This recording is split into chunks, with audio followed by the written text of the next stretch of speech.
guest here today, I want to introduce him because he has spent long, long hours at the Republican convention in Cleveland that just closed up Thursday night with the nomination of Donald Trump to run against Hillary Clinton for the presidency of the United States. Rob Astorino is a man who, if you follow what he has been doing in Westchester County, you will understand the meaning of political courage. Rob Astorino and his administration are under attack by the Obama administration, who are trying to take over the zoning laws and the housing laws of Westchester County. And it's gotten almost no press here in upstate New York.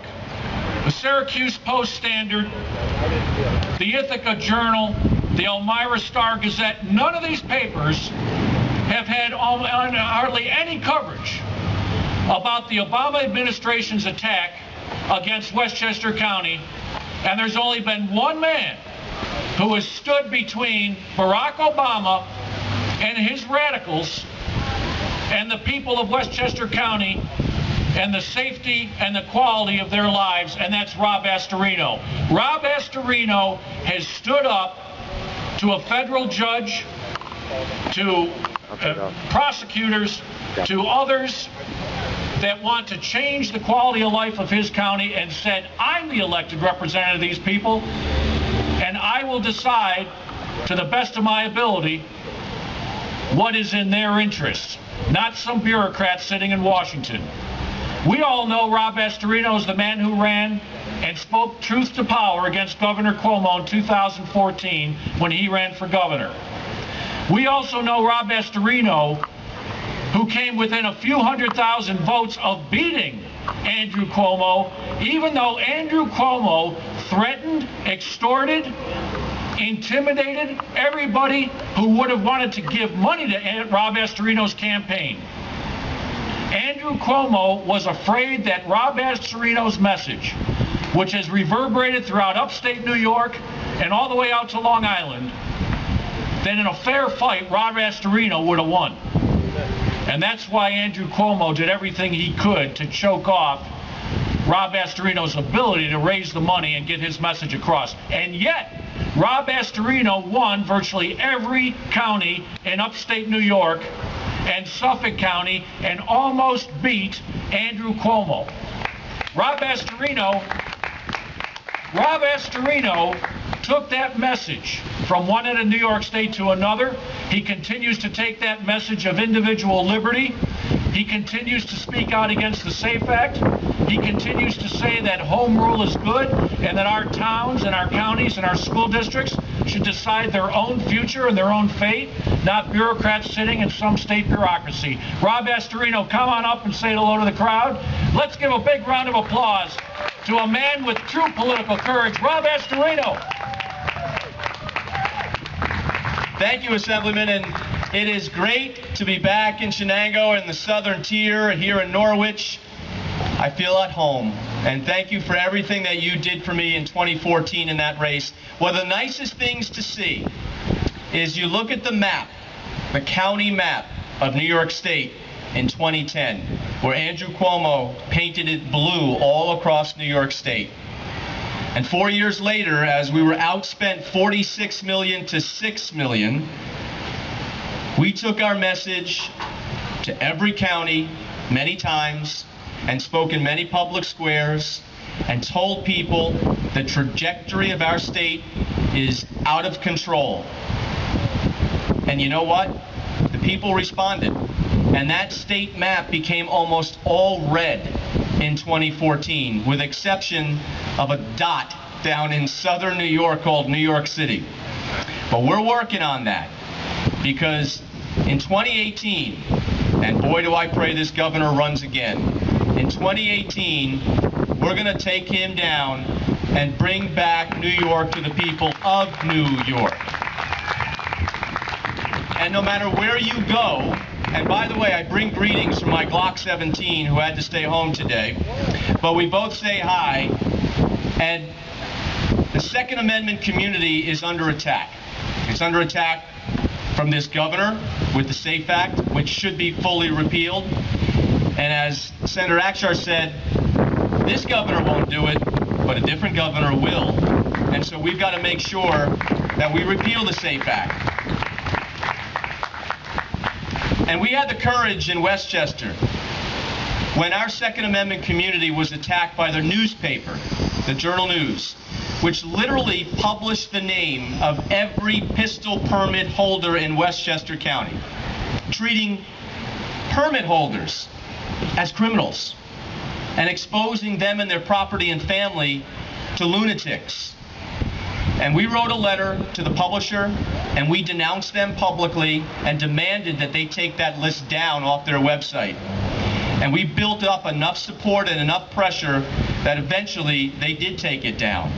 And we brought the gun show back to Westchester County, which had been banned by the previous county executive for no reason other than ideology.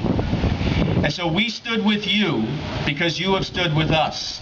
So we can take this fight community by community and take back this state. Now here's the sick thing. Think about this. Every time there's a terrorist attack in our country or in our world, what is the knee-jerk reaction of the left?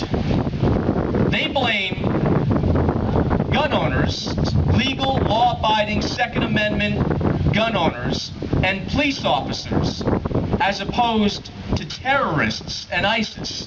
That's how far the Democratic Party has gone. And we've got to stand firm to the Hillary Clintons of the world, who will take our rights away, not little by little, but big step by big step. And we heard what that nutty jurist on the Supreme Court, Ginsburg, has already said. She wants to make sure that Hillary Clinton appoints a Supreme Court justice that will tilt the power and take away and reverse the Heller decision out of D.C., which would be a major blow to individual rights and your ability and right to own a firearm. We cannot let this happen. Now, I just got back from Cleveland, where we had a great time, partied like Republicans should, and you know what? We nominated a presidential candidate who will make sure that we have a firm footing in our Second Amendment and all of our rights guaranteed in the Constitution that seemingly the Democratic Party would like to take away. So no matter where you were during the primaries, no matter who you may have supported out of the 17 candidates, Donald Trump is our Republican Party candidate, and Donald Trump believes very firmly in the Second Amendment. And I have known Donald Trump for 15 years, and I have, I guess, the dubious honor of being the county executive for the two presidential candidates. Donald Trump has a big estate in Bedford, and Hillary Clinton, of course, lives in Chappaqua. And I hope to God that Hillary Clinton lives in Chappaqua for a very long time and doesn't live in D.C. But now it's time to get out the vote, to get on Facebook and Twitter, and to tell everyone you know, not just in New York, but in any other state where they're voting for president, which would be all of them. So make sure you contact everybody you know and get them to the polls for Donald Trump.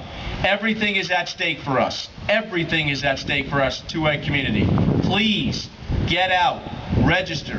And I do believe, I purely believe, that Donald Trump has an opportunity to win New York State, because people are frustrated, they're angry, they're scared about what's going on in our country. And we can do something about it. Thank God every 4 years in our country we can get rid of somebody like Barack Obama and put in his place somebody who actually respects and understands the Constitution. So our choice is very clear, folks. Donald Trump or Hillary Clinton.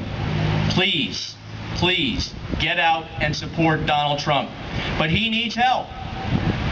He's going to need Claudia Tenney in Congress. And he's going to need John Faso in Congress. And he's going to need Phil Oliva in Congress. He needs people who respect the Second Amendment and the Constitution.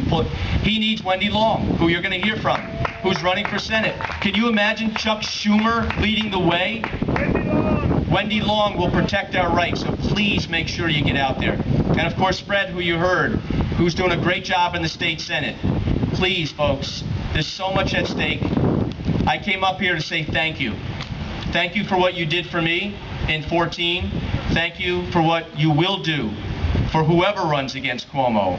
And yes, we're looking at it again, but I appreciate what you've done for me, and I appreciate what you do for the Republican Party. So God bless you, and God bless you for being here today.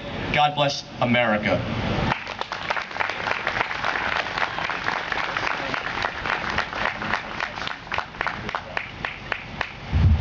Boy, that Governor Astorino has sort of a ring to it, doesn't it? Rob Astorino, everybody. Very good speech. Very good speech. Oh, I want to give you my... Let me tell you, as an elected official from just a district in the state assembly that takes an hour and a half to drive from one side to another, I appreciate what elected officials like Fred Akshar and have gone through in a Senate district. And let me tell you what Rob Astorino went through in 2014, literally crisscrossing New York State, running for governor. That's an extraordinary sacrifice. Whether as a state senator or certainly as a gubernatorial candidate, you are away from your home, you're away from your wife and your children. They're going about their lives, and you're pursuing a dream for the people of the state of New York. So let's give a round of applause to both of these gentlemen who have done so much for us and are fighting the battle every day. Thank you again, Rob Astorino and Fred Akshar.